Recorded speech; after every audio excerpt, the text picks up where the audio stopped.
Hello friend, आप सबका स्वागत है हमारे यूट्यूब चैनल स्टडी टिप में। तो चलिए आज की क्लास शुरू करते हैं और आज की क्लास में हम हिंदी के 50 महत्वपूर्ण क्वेश्चन सॉल्व करेंगे। तो चलिए शुरू करते हैं।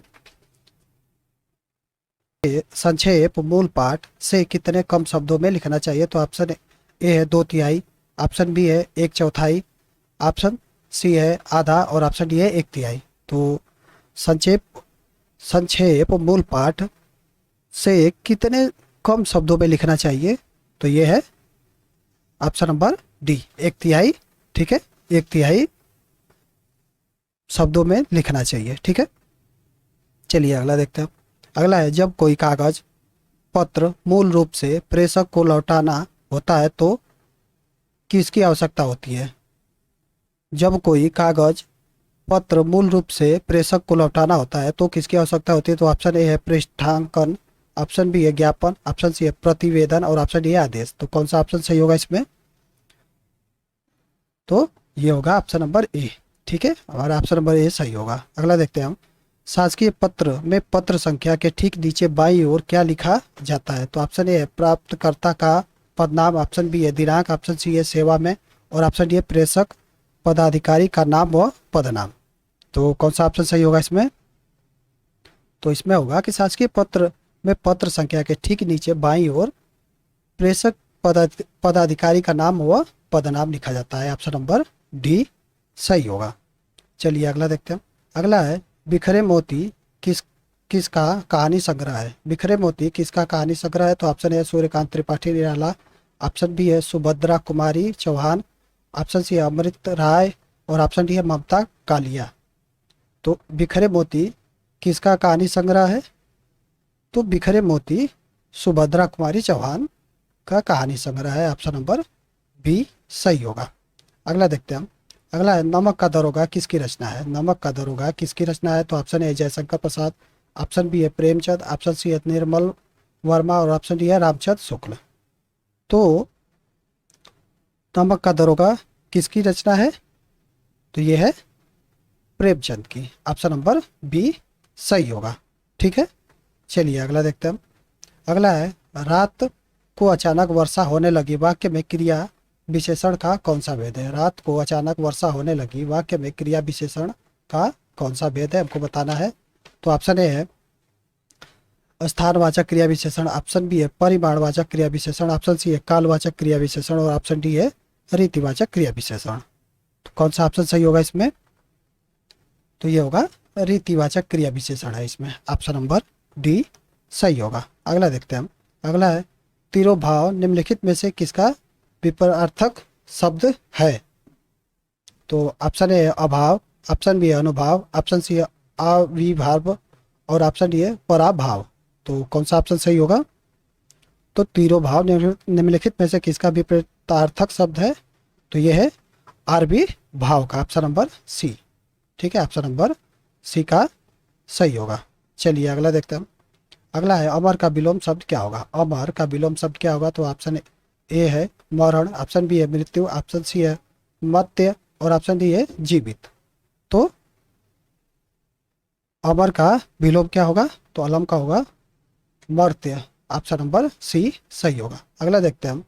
शहर शहर समुच्चरित युग्म का सही अर्थ क्या है? ठीक है, हमको इसका सही अर्थ बताना है। तो ऑप्शन ए नगर सवेरा, ऑप्शन बी है आवास विराम, ऑप्शन सी है नगर विराम और ऑप्शन डी है आवास सवेरा।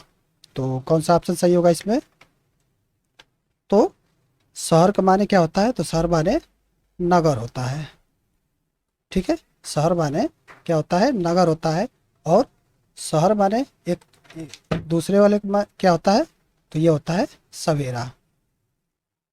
कौन सा ऑप्शन सही होगा इसमें? तो ये होगा ऑप्शन नंबर ए सही होगा। अगला देखते हैं। जो अच्छे कुल में उत्पन्न हुआ हो वाक्य के लिए एक शब्द। जो अच्छे कुल में उत्पन्न हुआ हो वाक्य के लिए एक शब्द बताना है। तो ऑप्शन ए सवर्ण, ऑप्शन बी है कुलीन, ऑप्शन सी है सकुल और ऑप्शन डी है अग्रज। तो कौन सा ऑप्शन सही होगा? तो जो अच्छे कुल में उत्पन्न हुआ हो उसे हम क्या बोलते हैं? उसे हम कुलीन बोलते हैं। ऑप्शन नंबर बी सही होगा। अगला देखते हैं हम। अगला है, अनुचित बात के लिए आग्रह के लिए एक शब्द क्या होगा? अनुचित बात के लिए आग्रह के लिए क्या होगा, एक शब्द हमको बताना है कि क्या होगा। तो ऑप्शन ए है अनुग्रह, ऑप्शन बी है कुआग्रह, ऑप्शन सी है दुराग्रह और ऑप्शन डी है पराग्रह। तो कौन सा ऑप्शन सही होगा?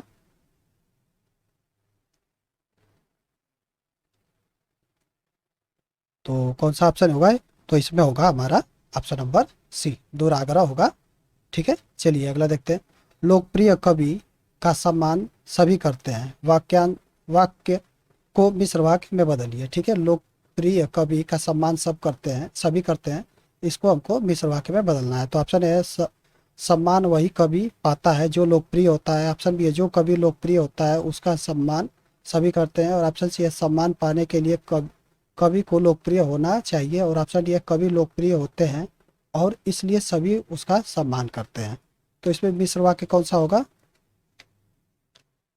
तो इसमें मिश्र वाक्य होगा जो कवि लोकप्रिय होता है उसका सम्मान सभी करते हैं, जो कवि लोकप्रिय होता है उसका सम्मान सभी करते हैं। ऑप्शन नंबर बी सही होगा। ठीक है, अगला देखते हैं। अगला है मधु हमारे घर की लक्ष्मी है, वाक्य में लक्ष्मी किस प्रकार की संज्ञा है? ठीक है, हमको बताना है कि यहाँ पे जो लक्ष्मी का प्रयोग हुआ है ये किस प्रकार की संज्ञा है। तो ऑप्शन ए है जातिवाचक, ऑप्शन बी है व्यक्तिवाचक, ऑप्शन सी है भाववाचक और ऑप्शन डी है गुणवाचक। तो कौन सा ऑप्शन सही होगा? तो यहाँ पे जो लक्ष्मी का प्रयोग हुआ है ये क्या है? ये जातिवाचक संज्ञा है। ठीक है, ऑप्शन नंबर ए सही होगा। अगला है निम्नलिखित में से कौन सा शब्द स्त्रीलिंग है? ठीक है, हमको बताना है कि इसमें स्त्रीलिंग कौन सा है। तो ऑप्शन ए है पेपर, ऑप्शन बी है पेन, ऑप्शन सी है सिनेमा और ऑप्शन डी है पंचायत। तो इसमें स्त्रीलिंग कौन सा होगा? तो इसमें होगा पंचायत। क्या है? ये स्त्रीलिंग है। ठीक है, चलिए अगला देखते हैं। अगला है निम्नलिखित में से अशुद्ध शब्द की पहचान कीजिए। ठीक है, हमको बताना है कि इसमें अशुद्ध शब्द कौन सा है। तो ऑप्शन ए हितैषी, ऑप्शन बी है हिरण्यकश्यप, ऑप्शन सी है तात्कालिक और ऑप्शन डी है संग्रहित। तो कौन सा ऑप्शन सही होगा इसमें? तो इसमें क्या है? अशुद्ध शब्द हमको पहचाना है, तो अशुद्ध शब्द क्या है? तो यह है हिरण्यकश्यप। ठीक है, इसका शुद्ध रूप क्या होगा? तो इसका शुद्ध रूप होगा हिरण्य कशिपु। ठीक है, अगला है शुद्ध शब्द की पहचान कीजिए। ठीक है, शुद्ध शब्द की पहचान करना है। तो ऑप्शन ए त्रिनयनी, ऑप्शन बी है प्रेयसी, ऑप्शन सी है अश्वा और ऑप्शन डी है पिशाचिनी। तो इसमें शुद्ध शब्द कौन सा होगा? तो इसमें होगा शुद्ध शब्द अश्वा, ऑप्शन नंबर सी सही होगा। ठीक है, चलिए अगला देखते हैं।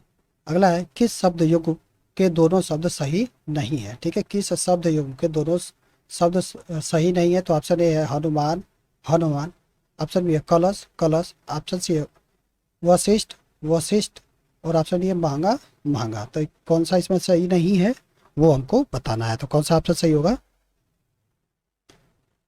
तो ये है हमारा ऑप्शन नंबर डी।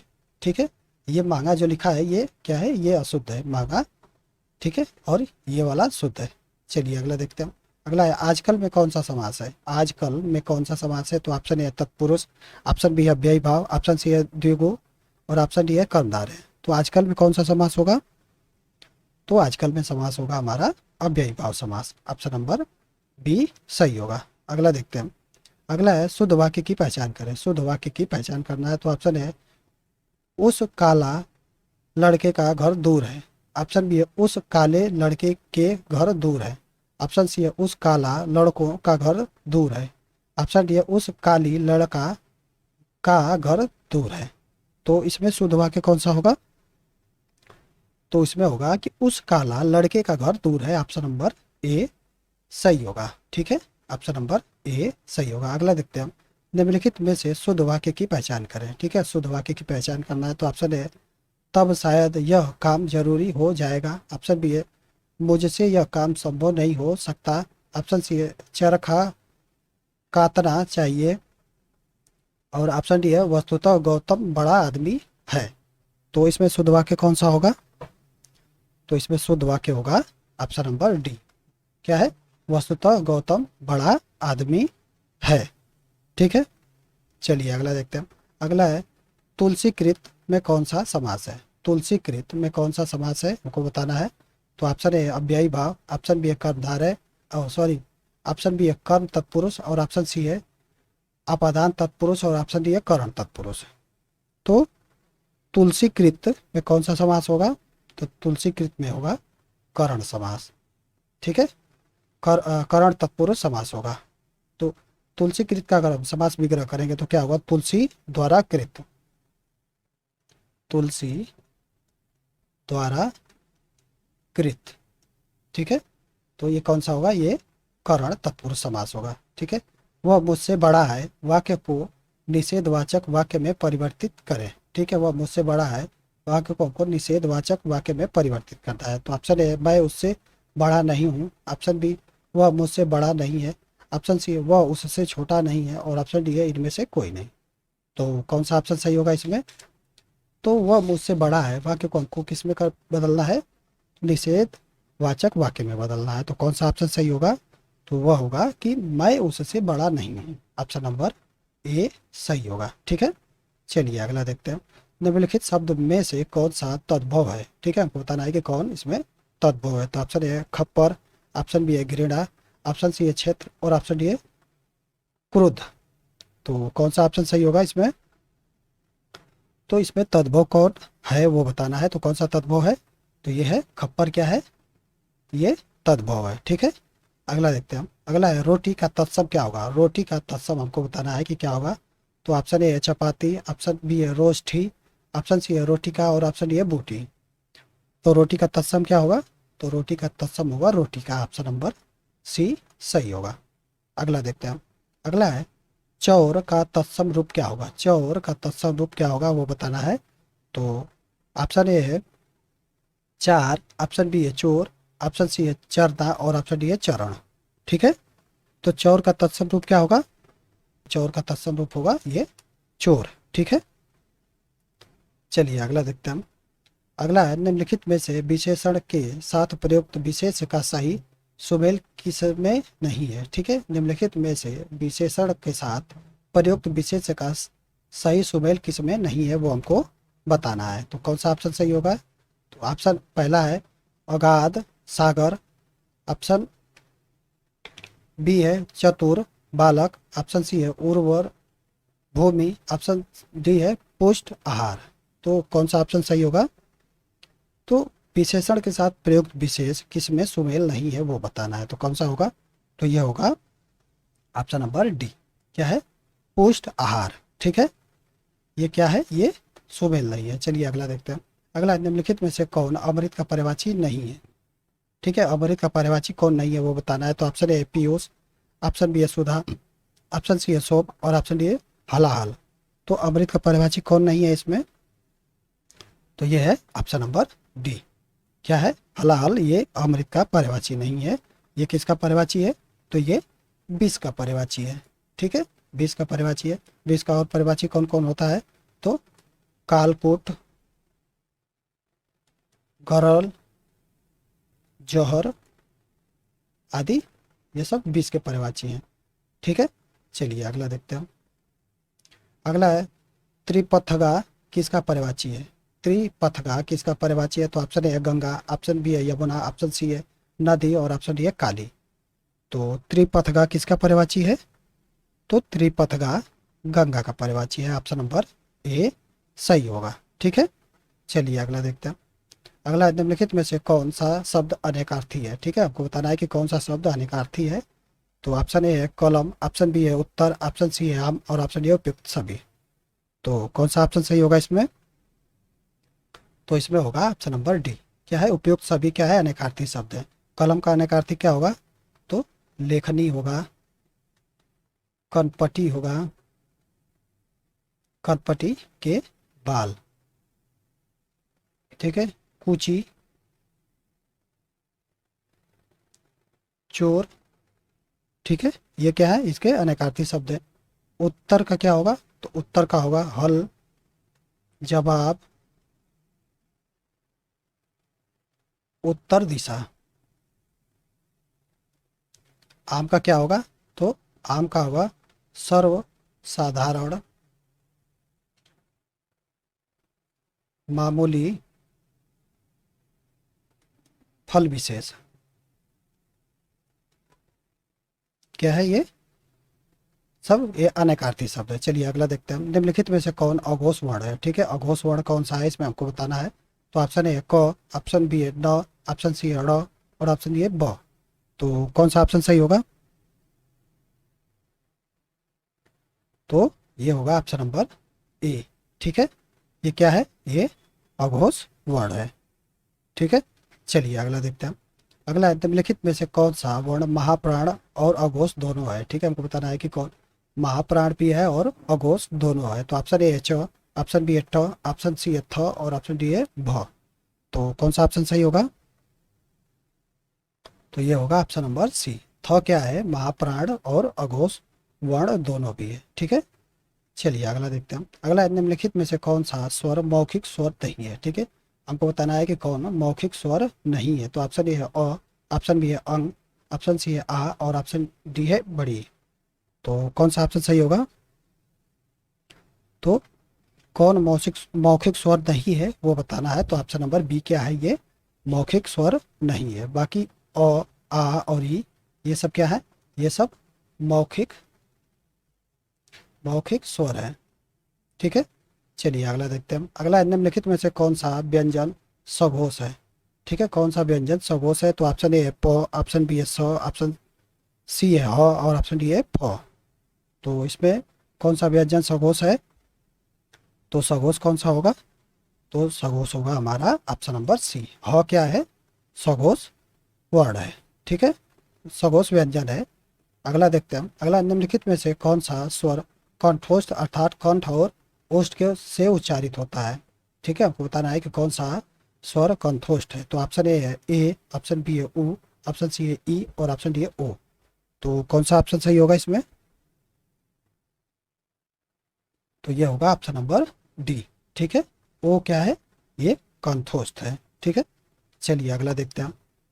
अगला है, अन्वय का सही संधि विच्छेद क्या होगा। ठीक है, अन्वय का सही संधि विच्छेद क्या होगा? तो ऑप्शन ए अन प्लस अय, ऑप्शन बी है अ प्लस वय, ऑप्शन सी है अनु प्लस अय और ऑप्शन डी अन प्लस वय। तो कौन सा ऑप्शन सही होगा इसमें? तो अनु प्लस अय ये क्या है? ऑप्शन नंबर सी सही होगा। ठीक है, क्या है? अन्वय का सही संधि विच्छेद होगा अनु प्लस अय। ये कौन सी संधि हो जाएगी? तो यण स्वर संधि। ठीक है, आगे देखते हैं। आगे, विवाह उत्सव में कौन सी स्वर संधि है। ठीक है, विवाह उत्सव में कौन सी स्वर संधि है? तो ऑप्शन ए दीर्घ संधि, ऑप्शन बी है गुण संधि, ऑप्शन सी है यड़ संधि और ऑप्शन डी है वृद्धि संधि। तो कौन सा ऑप्शन सही होगा? तो विवाह उत्सव का संधि विच्छेद करेंगे तो क्या होगा? तो ये होगा विवाह प्लस उत्सव। ठीक है, इसका क्या होता है? विवाह उत्सव, विवाह उत्सव का ये संधि विच्छेद होगा। तो इसमें कौन सी संधि हो जाएगी? तो इसमें क्या हो रहा है कि अ और उ मिलके क्या बन रहा है? तो ओ बन रहा है। कौन सी संधि होगी? तो गुण संधि होगी। ऑप्शन नंबर बी सही होगा। अगला देखते हैं हम, प्रौढ़ में कौन सी संधि विद्यमान है। प्रौढ़ में कौन सी संधि विद्यमान है हमको बताना है। तो ऑप्शन ए है गुण स्वर संधि, ऑप्शन बी है दीर्घ स्वर संधि, ऑप्शन सी है यड़ स्वर संधि और ऑप्शन डी है अयाधी स्वर संधि। ठीक है, तो प्रौढ़ का संधि विच्छेद करते हैं। तो प्रौढ़ का संधि विच्छेद क्या होगा? प्र प्लस ऊढ़। ठीक है, तो ये क्या होगा? प्रौढ़ का संधि विच्छेद होगा। तो यहाँ पे क्या हो रहा है कि अ प्लस बड़ा ऊ मिलके क्या बन रहा है? औ बन रहा है। तो इसमें कौन सी संधि हो जाएगी? तो इसमें होगा गुण संधि। ठीक है, ये क्या होगा? गुण संधि का ये अपवाद होगा। चलिए अगला देखते हैं हम। अगला है, आँख का अंधा गांठ का पूरा मुहावरे का अर्थ क्या होता है। आँख का अंधा गांठ का पूरा मुहावरे का अर्थ क्या होता है? तो ऑप्शन ए है भ्रमित व्यक्ति, ऑप्शन बी है बराबरी से देखना, ऑप्शन सी है विवेकहीन धनवान, ऑप्शन सी है असमंजस में पड़ना। आँख का अंधा गांठ का पूरा मुहावरे का अर्थ क्या होगा? तो ये होगा विवेकहीन धनवान। ऑप्शन नंबर सी सही होगा। ठीक है, आगे देखते हैं। आगे, आकाश पाताल एक करना मुहावरे का सही अर्थ क्या होगा। आकाश पाताल एक करना मुहावरे का सही अर्थ क्या होगा? तो ऑप्शन ए है प्रतिष्ठा नष्ट होना, ऑप्शन बी है निर्लज हो जाना, ऑप्शन सी है तारीफ करके घमंड बना देना और घमंडी बना देना और ऑप्शन डी है खूब परिश्रम करना। तो आकाश पाताल एक करना का सही अर्थ क्या होगा मुहावरे का? तो ये होगा खूब परिश्रम करना, ऑप्शन नंबर डी सही होगा। अगला देखते हैं हम। अगला है शुद्ध वर्तनीय वाले शब्द की पहचान करें। ठीक है, हमको बताना है कि वर्तनीय रूप से इसमें शुद्ध कौन लिखा गया है। तो असहा असहास, ऑप्शन बी है अधीन, ऑप्शन सी है अभिशापित और ऑप्शन डी है अंतर्गत। तो इसमें शुद्ध कौन सा लिखा गया है? तो ये है ऑप्शन नंबर डी, अंतर्गत क्या है, ये शुद्ध लिखा गया है। ठीक है, एहसास, एहसास ऐसे नहीं लिखा जाता, ये एहसास होता है, एहसास। ठीक है, ये एहसास होता है। और अधीन नहीं होता, ये अधीन होता है, इसका शुद्ध रूप अधीन होता है। अभिशाप, अभिशाप में अभी सप्त होता है, अभिशाप नहीं होता है, अभी सप्त होता है। ठीक है, अगला देखते हैं हम। अगला है शुद्ध वर्तनी वाले शब्द की पहचान करें। ठीक है, शुद्ध वर्तनी वाला शब्द बताना है कि रीत्यानुसार कौन सा ऑप्शन इसमें शुद्ध लिखा गया है। तो कौन सा ऑप्शन सही होगा? तो रीत्यानुसार कैसे शुद्ध लिखा जाता है? तो रीत्यानुसार। ठीक है, कौन सा ऑप्शन? तो ऑप्शन नंबर बी सही होगा। ठीक है, ऑप्शन नंबर बी सही होगा। अगला देखते हैं हम। अगला है जब कर्ता एक क्रिया समाप्त कर उसी क्षण दूसरी क्रिया में प्रवृत्त होता है तब पहली क्रिया क्या कहलाती है? जब कर्ता एक क्रिया समाप्त कर उसी क्षण दूसरी क्रिया में प्रवृत्त होता है तब पहली क्रिया क्या कहलाती है? तो ऑप्शन ए है सहायक क्रिया, ऑप्शन बी है नाम बोधक क्रिया, ऑप्शन सी है भूतकालिक क्रिया और ऑप्शन डी है पूर्वकालिक क्रिया। तो कौन सा ऑप्शन सही होगा इसमें? तो जब कर्ता एक क्रिया समाप्त कर उसी क्षण दूसरी क्रिया में प्रवृत्त होता है तब पहली क्रिया क्या कहलाती है? तो पहली क्रिया पूर्वकालिक क्रिया कहलाती है। ऑप्शन नंबर डी सही होगा। अगला देखते हैं हम। अगला है विकल्पों में से रिक्त स्थान की पूर्ति करें। धन डैश डैश हो जाता है, जन जर्जर हो जाता है, साथी और सहयोगी डैश डैश हो जाते हैं। तो यहाँ पे क्या भरा जाएगा वो हमको बताना है। तो ऑप्शन ए नष्ट छूट, ऑप्शन बी है भस्म भाग, ऑप्शन सी है समाप्त छोड़ के और ऑप्शन डी है खत्म वापस चले। तो कौन सा ऑप्शन सही होगा इसमें? तो धन नष्ट हो जाता है, जन जर्जर हो जाता है, साथी और सहयोगी छूट जाते हैं यहाँ पे। तो ये ऑप्शन नंबर ए सही होगा। अगला देखते हैं हम। अगला है विकल्प में से रिक्त स्थान की पूर्ति करें। धन के में आज भी कुछ लोग बच जाते हैं। ठीक है, यहाँ पे टाइपिंग थोड़ा मिस्टेक हुआ है, हम इसको सही करते हैं। तो यहाँ पे क्या है कि धन के, यहाँ पे डैश डैश है, में आज भी कुछ लोग बन जाते हैं। ठीक है, धन, हम इसको फिर से लिख देते हैं। धन के डैश डैश में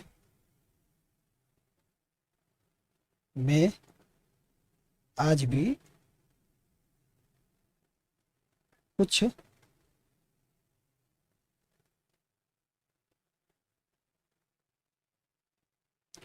लोग, यहाँ पे डैश डैश है, फिर बन जाते हैं। यहाँ पे क्या भरा जाएगा वो हमको बताना है। तो ऑप्शन ए चाह हरिश्चंद्र, ऑप्शन बी है लालच जयचंद, ऑप्शन सी है विरोध भ्रष्टाचारी और ऑप्शन डी है कारण हरिश्चंद्र। तो क्या भरा जाएगा? धन के।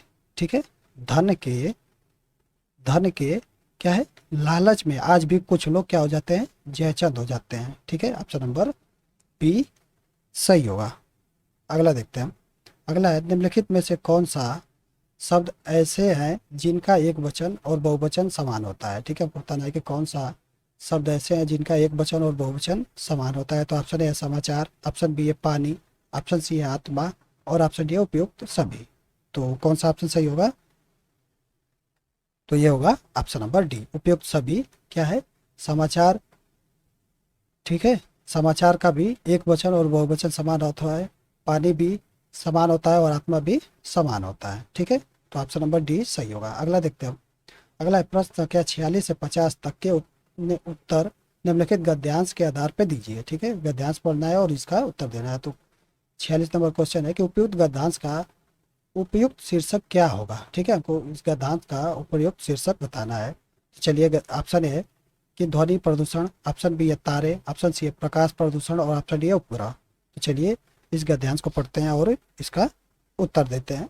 तो जैसे वायु प्रदूषण या ध्वनि प्रदूषण होता है, ठीक वैसे ही प्रकाश प्रदूषण होता है और यह प्रदूषण लगातार बढ़ता ही जा रहा है। इस प्रदूषण का दुष्प्रभाव यह है कि जो चीज़ें जैसी दिखनी चाहिए वैसी नहीं दिखती। तो यहाँ पे क्या है कि किसका किसका इसका किस में इस गद्यांश में किसका उल्लेख किया गया है, तो इसमें प्रकाश प्रदूषण का उल्लेख किया गया है। ऑप्शन नंबर सी सही होगा।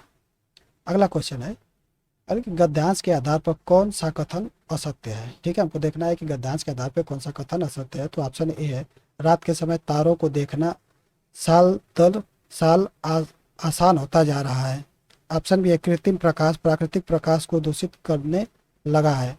ऑप्शन सी है, कृत्रिम प्रकाश जहाँ ज़्यादा है वहाँ तारे आसानी से नहीं दिखते। और ऑप्शन डी उपयुक्त में से कोई नहीं। तो चलिए गद्यांश पढ़ते हैं और देखते हैं कि कौन सा कथन इसमें असत्य है। तो हमने पढ़ा था कि और यह प्रदूषण लगातार बढ़ता ही जा रहा है। इस प्रदूषण का दुष्प्रभाव यह है कि जो चीज़ें जैसे दिखनी चाहिए वैसे नहीं दिख रही। रात में होने वाला कृत्रिम प्रकाश प्राकृतिक प्रकाश को दूषित करने लगा है। ठीक है, यहाँ पे क्या दिया है कि रात में होने वाला कृत्रिम प्रकाश प्राकृतिक प्रकाश को दूषित करने लग रहा है। ठीक है, यहाँ पे फिर उसके बाद वैज्ञानिकों ने बताया है कि रात के समय तारों को देखना नील दर साल मुश्किल होता जा रहा है। कृत्रिम प्रकाश जहाँ ज़्यादा है वहाँ तारों को देखना या खोजना बहुत मुश्किल हो जाता है। ठीक है, ये भी एक कथन है जो उसमें दिया है कि सत्य है। वैज्ञानिकों की माने तो हर साल कुछ ना कुछ तारे प्रकाश प्रदूषण में छिपते चले जा रहे हैं। अब तारों को देखना या ग्रहों उपग्रहों की पड़ताल में सैटेलाइट ही सहारा है। अगर पृथ्वी से तारों को देखकर अध्ययन किया जाए तो वास्तविक स्थिति स्पष्ट नहीं होगी। एक खतरा यह भी है कि अगर पृथ्वी से तारे साफ नहीं दिखाई देंगे तो सांस्कृतिक और स्वास्थ्य संबंधी बदलाव भी होंगे। तारों से जुड़े कहानियां या गीत सामान्य नहीं रह जाएंगे। उस भावी पीढ़ी को समझने में परेशानी होने लगेगी जो तारों भरा आसमान देखने से वंचित रहेगा। तो हमने यहाँ पे क्या पढ़ा कि इस गद्यांश में क्या है कि रात में तारों को देखना साल दर साल आसान होता जा रहा है। ठीक है, ये क्या है कि ये हमने गद्यांश में पढ़ा कि रात में तारों को देखना साल दर साल आसान नहीं होता जा रहा है। ये क्या है, ये जो कथन है ये गलत है। बाकी ये कृत्रिम प्रकाश प्राकृतिक प्रकाश को प्रदूषित कर रहा है, ये भी सही है। कृत्रिम प्रकाश जहाँ ज़्यादा है वहाँ तारों को आसानी से नहीं दिखते, ये भी सही है। तो कौन सा हमारा ऑप्शन सही होगा, तो ये होगा ऑप्शन नंबर ए हमारा सही होगा, क्योंकि हमको बता रहा है कि कौन असत्य है। ठीक है, अगला है, तारों को पृथ्वी से साफ नहीं दिखने से किस प्रकार का खतरा है। तो ऑप्शन ए सांस्कृतिक बदलाव का, ऑप्शन बी है स्वास्थ्य संबंधी बदलाव का, ऑप्शन सी है भावी पीढ़ी तारों भरा आसमान देखने से वंचित रह जाएंगे, और ऑप्शन डी है उपयुक्त सभी। तो इसमें क्या है कि इसमें कौन सा ऑप्शन सही होगा, तो ये क्या है ऑप्शन नंबर डी सही होगा। तारों को पृथ्वी से साफ नहीं दिखने से किस प्रकार का खतरा है, तो ये क्या है सांस्कृतिक बदलाव का भी खतरा है, स्वास्थ्य संबंधी बदलाव का भी खतरा है, भावी पीढ़ी तारों भरा आसमान देखने से वंचित रह जाएंगे। ये तीनों गद्यांश में दिया हुआ है यहाँ पे कि अगर पृथ्वी से तारे साफ नहीं दिखाई देंगे तो सांस्कृतिक और स्वास्थ्य संबंधी बदलाव भी होंगे। तारों से जुड़ी कहानियां गीत सामान्य नहीं रह जाएंगे। सभी भावी पीढ़ी समझने में परेशानी होगी जो तारों भरा आसमान देखने से वंचित रह जाएंगे। तो हमारा ऑप्शन नंबर डी सही होगा। चलिए अगला देखते हैं। अगला है, प्रकाश प्रदूषण का क्या दुष्प्रभाव होता है। प्रकाश प्रदूषण क्या दुष्प्रभाव होता है, तो ऑप्शन है जो चीज़ें जैसी दिखनी चाहिए वैसी ही दिखती हैं। ऑप्शन बी है जो चीज़ें जैसी हैं उसके विपरीत दिखती हैं, और ऑप्शन सी है जो चीज़ें जैसी दिखनी चाहिए वैसी नहीं दिखती, और ऑप्शन डी है सभी चीज़ें आभासी रूप से दिखती हैं। तो प्रकाश प्रदूषण का दुष्प्रभाव क्या होगा, क्योंकि जो चीज़ें जैसी दिखनी चाहिए वैसी नहीं दिखती हैं। ऑप्शन नंबर सी सही होगा। ठीक है, चलिए अगला देखते हैं हम। अगला है, अब तारों को देखना या ग्रहों को उपग्रहों की पड़ताल के लिए सहारा क्या है। तो ऑप्शन ए प्राकृतिक उपग्रह, ऑप्शन बी है प्राकृतिक ग्रह, और ऑप्शन सी है अंतरिक्ष यान, और ऑप्शन डी है सैटेलाइट। तो कौन सा ऑप्शन सही होगा, तो ये होगा सैटेलाइट। ऑप्शन नंबर डी सही होगा। देखिए यहाँ पे गद्यांश में दिया है कि अब तारों को देखना या ग्रहों उपग्रहों की पड़ताल में सैटेलाइट ही सहारा है। तो कौन सा ऑप्शन सही होगा, हमारा ऑप्शन नंबर डी सही होगा। ठीक है, अगला क्वेश्चन है कि वायुयान के ब्लैक बॉक्स का रंग होता है। वायुयान के ब्लैक बॉक्स का रंग होता है? तो ऑप्शन ए नारंगी, ऑप्शन बी है नीला, ऑप्शन सी है लाल और ऑप्शन डी है काला। तो वायुयान के ब्लैक बॉक्स का रंग कैसा होता है? तो वायुयान के ब्लैक बॉक्स का रंग होता है नारंगी। ऑप्शन नंबर ए सही होगा। अगला देखते हैं हम। अगला है लार निम्नलिखित में से किसके पाचन में सहयोग करती है? ठीक है, लार निम्नलिखित में से किसके पाचन में सहयोग करती है? तो option A protein, option B है वसा, ऑप्शन सी है रेशा और ऑप्शन डी है स्टार्च। तो लार लार किसके पाचन में सहयोग करती है? तो लार स्टार्च के पाचन में सहयोग करती है। ऑप्शन नंबर डी सही होगा। अगला देखते हैं हम। अगला है किस मुगल सम्राट के काल में इंग्लिश ईस्ट इंडिया कंपनी ने भारत में अपना सर्वप्रथम कारखाना स्थापित किया था? तो option A Akbar, option B है जहांगीर, ऑप्शन सी है शाहजहां और ऑप्शन डी है औरंगजेब। तो किसके शासनकाल में ईस्ट इंडिया कंपनी ने अपना भारत में अपना सर्वप्रथम कारखाना स्थापित किया था? तो ये है ऑप्शन नंबर बी, जहांगीर के शासनकाल में। ठीक है, कब? तो 1611 ईस्वी में। ठीक है, कहाँ पे? 1611 ईस्वी में कहाँ पे? तो मसूल पट्टी में अपना क्या है पहला व्यापारिक कारखाना स्थापित किया था। कहाँ पे? मसूल पट्टी, मसूली पट्टम। अगला है निम्नलिखित में से कौन सा एक पदार्थ रेडियो एक्टिव नहीं है? ठीक है, बताना है कि कौन इसमें रेडियो एक्टिव नहीं है। तो ऑप्शन ए एस्ट्रेटाइन, ऑप्शन बी है फ्रांसियम, ऑप्शन सी है ट्रिटियम और ऑप्शन डी है जर्कोनियम। तो कौन इसमें रेडियो एक्टिव पदार्थ नहीं है? तो कौन सा ऑप्शन सही होगा? तो ये है जर्कोनियम। क्या है ये? रेडियो एक्टिव पदार्थ नहीं है। अगला देखते हैं हम। अगला है ब्लैक होल अंतरिक्ष में एक पिंड है जो कि किसी प्रकार के विकिरण को बाहर नहीं आने देता। इस गुण का क्या कारण होता है? तो ऑप्शन ए बहुत छोटा आकार, ऑप्शन बी है बहुत बड़ा आकार, ऑप्शन सी है बहुत कम घनत्व और ऑप्शन डी है बहुत उच्च घनत्व। तो कौन सा ऑप्शन सही होगा? तो बहुत उच्च घनत्व होने के कारण क्या है ब्लैक होल से किसी भी प्रकार का विकिरण बाहर नहीं आ पाता है। तो ऑप्शन नंबर डी सही होगा। अगला देखते हैं। अगला है वर्ष 2011 की जनगणना के अनुसार उत्तर प्रदेश में हिंदू आबादी की सर्वाधिक प्रतिशतता किस जिले में है? ठीक है, आपको बताना है कि 2011 जनगणना के अनुसार उत्तर प्रदेश में हिंदू आबादी की सर्वाधिक प्रतिशतता किस जिले में है? तो ऑप्शन ए है ललितपुर, ऑप्शन बी है प्रयागराज, ऑप्शन सी है मैनपुरी और ऑप्शन डी है चित्रकूट। तो कौन सा ऑप्शन सही होगा इसमें? तो इसमें होगा ऑप्शन नंबर डी, चित्रकूट में सबसे ज़्यादा हिंदू आबादी सर्वाधिक प्रतिशतता के आधार पे ज़्यादा है। तो कितने परसेंट है? तो ये 96.33% है। चलिए अगला देखते हैं। अगला है वर्ष 2011 की गणना के अनुसार उत्तर प्रदेश के किस जिले की साक्षरता सर्वाधिक है? ठीक है, उत्तर प्रदेश के किस जिले की साक्षरता सर्वाधिक है? तो option A Kanpur Nagar, option B है गाजियाबाद, ऑप्शन सी है इटावा और ऑप्शन डी है गौतम बुद्ध नगर। तो कौन सा ऑप्शन सही होगा? तो उत्तर प्रदेश के किस जिले की साक्षरता सर्वाधिक है? तो यह है गौतम बुद्ध नगर। ऑप्शन नंबर डी सही होगा। ठीक है, अगला देखते हैं। अगला निम्नलिखित में से सबसे नवीन पर्वत श्रेणी कौन सी है? ठीक है, नवीन पर्वत श्रेणी कौन सी है वो बताना है। तो ऑप्शन है विंध्य, ऑप्शन बी है अरावली, ऑप्शन सी है शिवालिका और ऑप्शन डी है अन्नामलाई। तो कौन सा ऑप्शन सही होगा? तो ये होगा सबसे नवीन पर्वत श्रेणी है शिवालिक। ऑप्शन नंबर सी सही होगा। अगला देखते हैं हम। तमाशा संगीत नाटक का प्रसिद्ध लोक स्वरूप यह किस प्रदेश से संबंधित है? ठीक है, तमाशा संगीत नाटक का प्रसिद्ध लोक स्वरूप किस प्रदेश से संबंधित है? तो option A Uttar Pradesh, option B है महाराष्ट्र, ऑप्शन सी है पंजाब और ऑप्शन डी है बिहार। तो कौन सा ऑप्शन सही होगा?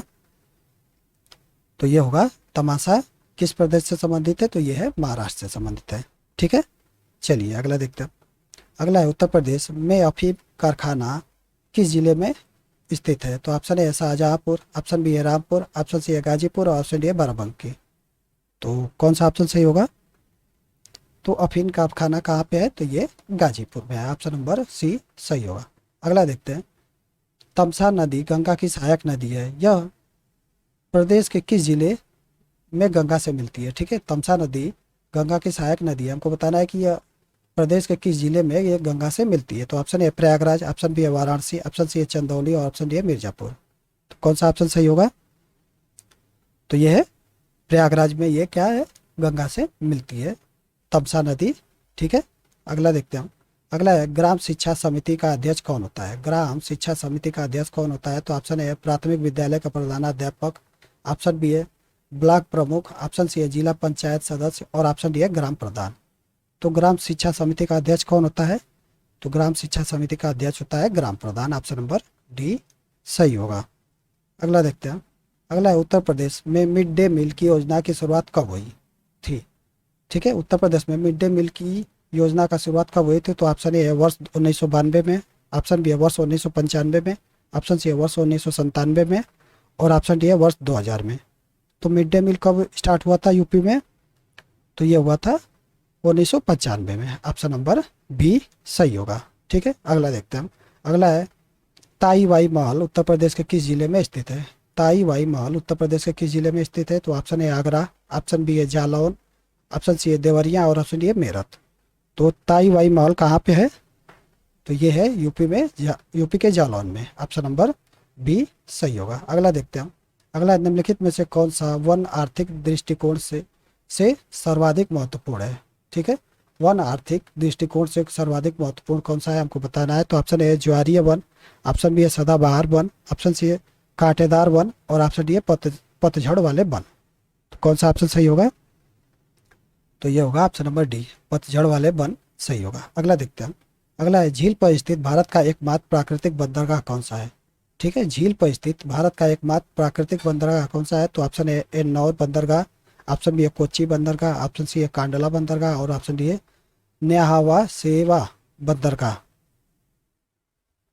तो कौन सा ऑप्शन सही होगा, तो झील पर स्थित भारत का एकमात्र प्राकृतिक बंदरगाह कौन सा है, तो ये है कोच्चि बंदरगाह। ऑप्शन नंबर बी सही होगा। अगला देखते हैं हम। अगला है राष्ट्रीय कच्छ वनस्पति अनुवांशिक संसाधन केंद्र किस राज्य में स्थित है। ठीक है, तो option A Paschim Bengal, option B है गुजरात, ऑप्शन सी है तमिलनाडु और ऑप्शन डी है उड़ीसा। तो कौन सा ऑप्शन सही होगा इसमें, राष्ट्रीय वनस्पति अनुवांशिक संसाधन केंद्र कहाँ पे है, तो ये है उड़ीसा में। ऑप्शन नंबर डी सही होगा। अगला देखते हैं हम। अगला है नोवा मंडी लौह अयस्क खनन क्षेत्र किस राज्य में स्थित है। नोवा मंडी लौह अयस्क खनन क्षेत्र किस राज्य में स्थित है, तो ऑप्शन ए है झारखंड, ऑप्शन बी है पश्चिम बंगाल, ऑप्शन सी है राजस्थान और ऑप्शन डी है कर्नाटक।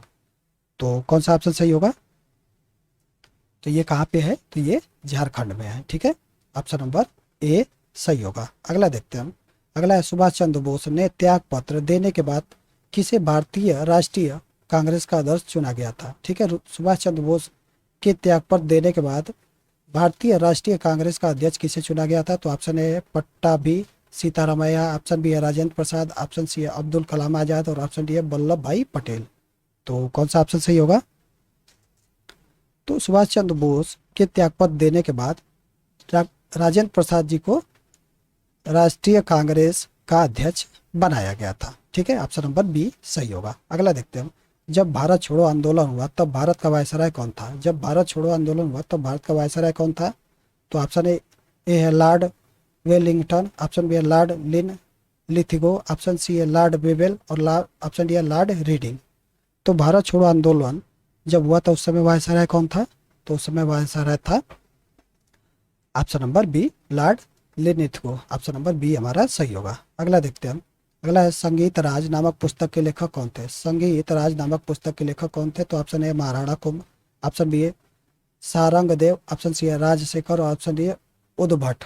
तो संगीत राज नामक पुस्तक के लेखक कौन है, तो ये है Maharana Kumbha. Option number A सही होगा। ठीक है, अगला देखते हैं हम। अगला है जैन धर्म का प्रसिद्ध तीर्थ स्थल पारसनाथ का मंदिर किस राज्य में है। ठीक है, पारसनाथ का मंदिर किस राज्य में है बताना है। तो ऑप्शन ए है झारखंड, ऑप्शन बी है छत्तीसगढ़, ऑप्शन सी है उत्तर प्रदेश और ऑप्शन डी है कर्नाटक। तो प्रसिद्ध जैन तीर्थ स्थल पारसनाथ का मंदिर कहाँ पे है, पारसनाथ का मंदिर यानी पार्श्वनाथ का मंदिर ये है झारखंड में। ऑप्शन नंबर ए सही होगा। अगला देखते हैं। अगला है मामल्य शैली से निर्मित महाबलीपुरम के मंदिरों में कितने रथ मंदिर निर्मित है। ठीक है, मामल्य शैली में निर्मित महाबलीपुरम के मंदिरों में कितने रथ मंदिर निर्मित है। तो ऑप्शन ए है 6, ऑप्शन बी है 7, ऑप्शन सी है 8 और ऑप्शन डी है 9। तो कितने हैं? तो 8 रथ हैं। ऑप्शन नंबर सी सही होगा। अगला देखते हैं। अगला है, इत्र बनाने की विधि का आविष्कार किसने किया था? इत्र बनाने की विधि का आविष्कार किसने किया था? तो ऑप्शन ए है शाह बेगम, ऑप्शन बी है नूरजहां, ऑप्शन सी है अस्मत बेगम और ऑप्शन डी है गुलबदन बेगम। तो कौन सा ऑप्शन सही होगा? तो इत्र बनाने की विधि नूरजहां की माँ, ठीक है, नूरजहां की माँ कौन थी? तो अस्मत बेगम ने इसका आविष्कार किया था। ठीक है, ऑप्शन नंबर सी सही होगा। अगला देखते हैं हम। अगला है, अकबर के नवरत्नों में कौन शामिल नहीं था? अकबर के नवरत्नों में कौन शामिल नहीं था? तो ऑप्शन ए है मान सिंह, ऑप्शन बी है तोडरमल, ऑप्शन सी है फौजी और ऑप्शन सी है फैजी और ऑप्शन डी है बदायूनी। तो अकबर के नवरत्नों में कौन शामिल नहीं था? तो अकबर के नवरत्नों में बदायूनी शामिल नहीं थे। ठीक है, चलिए अगला देखते हैं।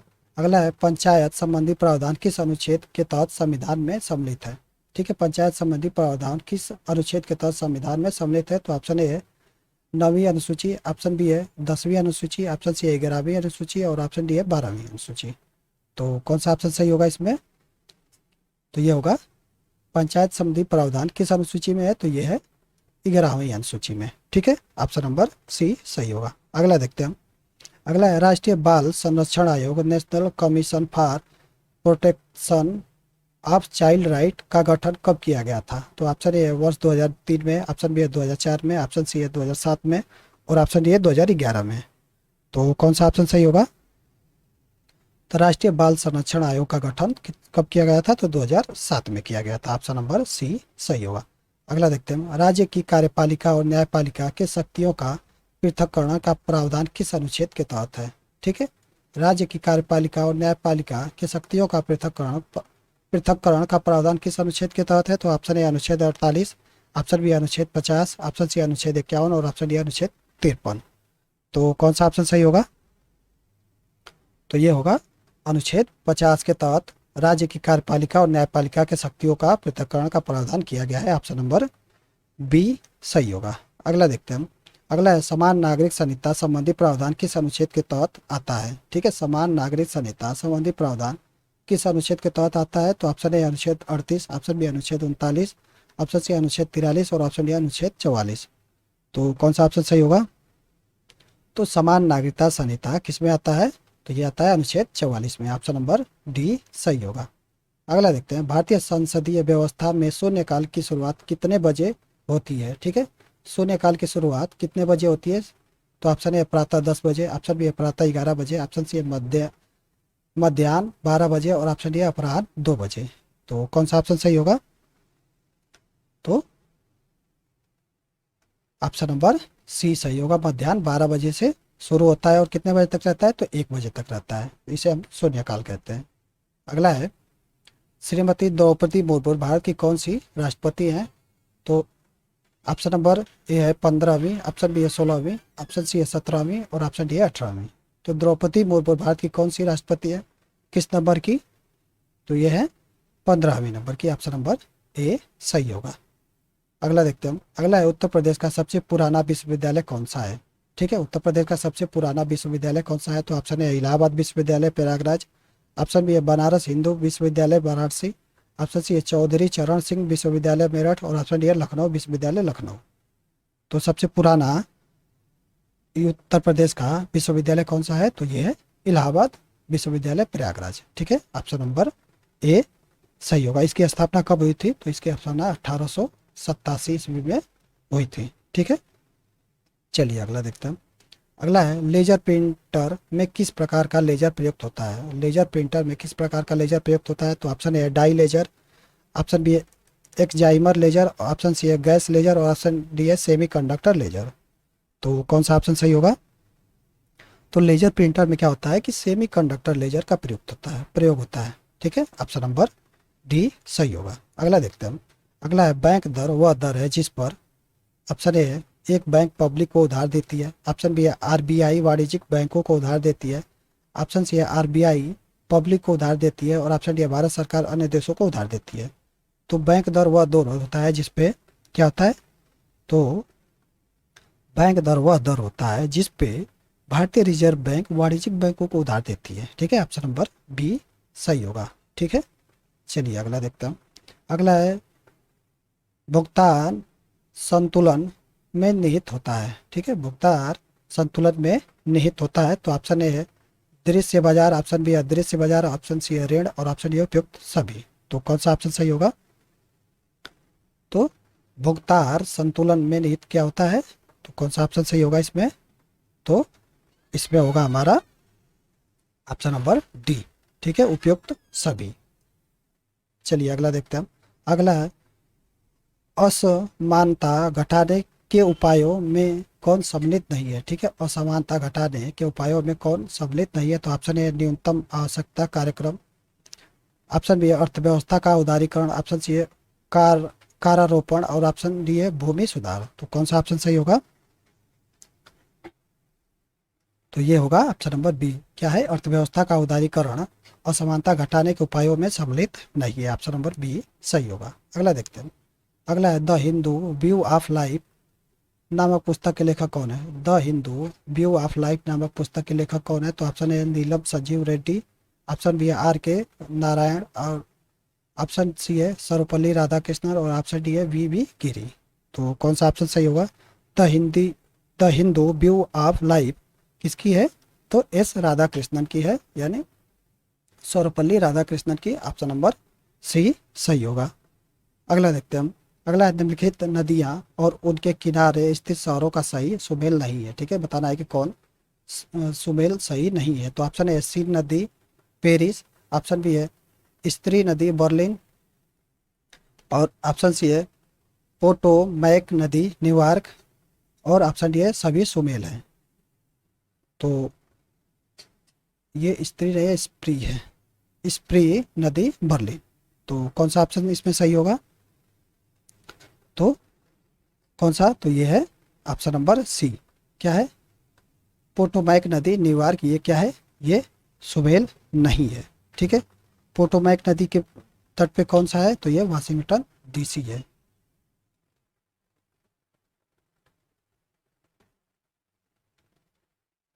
चलिए अगला देखते हैं। अगला है प्रथम एशियाई खेलों का आयोजन कहाँ हुआ था? प्रथम एशियाई खेलों का आयोजन कहाँ हुआ था? तो option A Manila, option B है टोक्यो, ऑप्शन सी है नई दिल्ली और ऑप्शन डी है सिंगापुर। तो कौन सा ऑप्शन सही होगा? तो प्रथम एशियाई खेलों का आयोजन कहाँ हुआ था? तो नई दिल्ली में हुआ था। ऑप्शन नंबर सी सही होगा। कब हुआ था? तो 1951 में क्या हुआ था? प्रथम एशियाई खेलों का आयोजन नई दिल्ली में हुआ था। अगला देखते हैं हम। अगला है इलाहाबादी सुरखा किस फल की प्रजाति है? इलाहाबादी सुरखा किस फल की प्रजाति है? तो ऑप्शन ए अमरूद, ऑप्शन बी है आंवला, ऑप्शन सी है आम और ऑप्शन डी है शरीफा। तो कौन सा ऑप्शन सही होगा इसमें? तो इलाहाबादी सुरखा क्या है? ये अमरूद का प्रजाति है। ठीक है, ऑप्शन नंबर ए सही होगा। अगला है श्री अन्न के नाम से किसे जाना जाता है? श्री अन्न के नाम से किसे जाना जाता है? तो ऑप्शन ए है गेहूँ, ऑप्शन बी है चावल, ऑप्शन सी है मोटा अनाज और ऑप्शन डी है दलहन। तो कौन सा ऑप्शन सही है? तो मोटे अनाज को क्या बोलते हैं? हम श्री अन्न के नाम से जानते हैं। ठीक है, ऑप्शन नंबर सी सही होगा। अगला देखते हैं हम। अगला है क्वाचा किस देश की मुद्रा है? क्वाचा किस देश की मुद्रा है? तो option A Zambia, option B है जिम्बाब, ऑप्शन सी है तंजानिया और ऑप्शन डी है सोमालिया। तो क्वाचा किस देश की मुद्रा है? तो क्वाचा किसकी है? तो ये जाम्बिया की मुद्रा है। ऑप्शन नंबर बी सही होगा। ठीक है, ओ सॉरी, ऑप्शन नंबर ए सही होगा। अगला है गतका किस राज्य से संबंधित युद्ध कला है? गतका किस राज्य से संबंधित युद्ध कला है? तो option A Manipur, option B है केरल, ऑप्शन सी है राजस्थान और ऑप्शन डी है पंजाब। तो कौन सा ऑप्शन सही होगा? तो ये है ऑप्शन नंबर डी, पंजाब का ये क्या है? युद्ध संबंधी युद्ध कला है। ठीक है, अगला है मिरेकल ऑफ फेस योगा नामक पुस्तक के लेखक लेखिका कौन है? मिरेकल ऑफ फेस योगा नामक पुस्तक के लेखक और लेखिका कौन है? तो option A Archana Sharat, option B है निखिल गुलाटी, ऑप्शन सी है मानसी गुलाटी और ऑप्शन डी है संजीव चोपड़ा। तो कौन सा ऑप्शन सही होगा इसमें?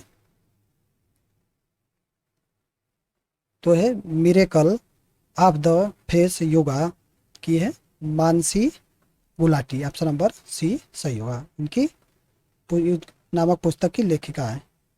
अगला है 11 दिसंबर को मनाए जाने वाले अंतर्राष्ट्रीय पर्वत दिवस की थीम क्या थी?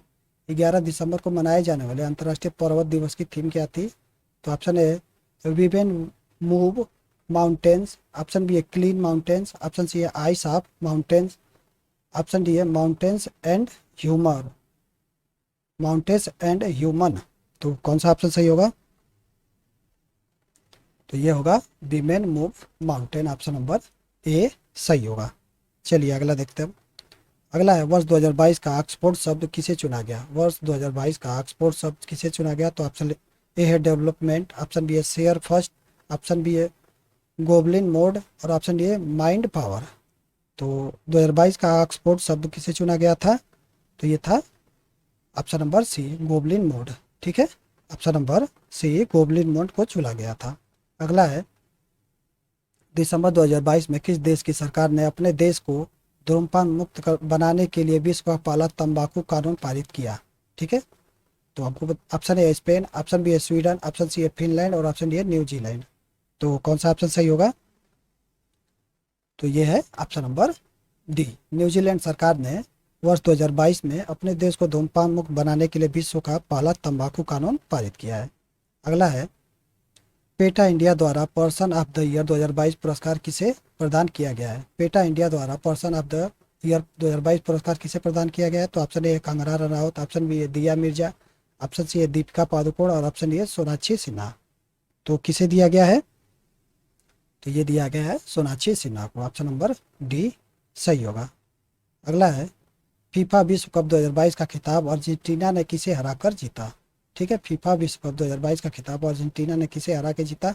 तो ऑप्शन ए है फ्रांस, ऑप्शन बी है उरुग्वे, ऑप्शन सी है ब्राजील और ऑप्शन डी है क्रोएशिया। तो कौन सा ऑप्शन सही होगा? तो ये होगा ऑप्शन नंबर ए, फ्रांस को हराकर अर्जेंटीना ने क्या है फीफा विश्व कप 2022 का खिताब जीता है। अगला है भारत की किस प्रसिद्ध एथलीट को भारतीय ओलंपिक संघ IOA की पहली महिला अध्यक्ष के पद पर नियुक्त किया गया है? तो ऑप्शन है अंजुम शर्मा, ऑप्शन बी है मैरी कॉम, ऑप्शन सी है मीराबाई चानू और ऑप्शन डी है PT उषा। तो कौन सा ऑप्शन सही होगा? तो ये होगा PT उषा। ठीक है, ऑप्शन नंबर डी सही होगा। तो चलिए आज के इस वीडियो में इतना ही। अगर आपको वीडियो अच्छी लगी हो तो वीडियो को लाइक करें और चैनल को सब्सक्राइब जरूर करें।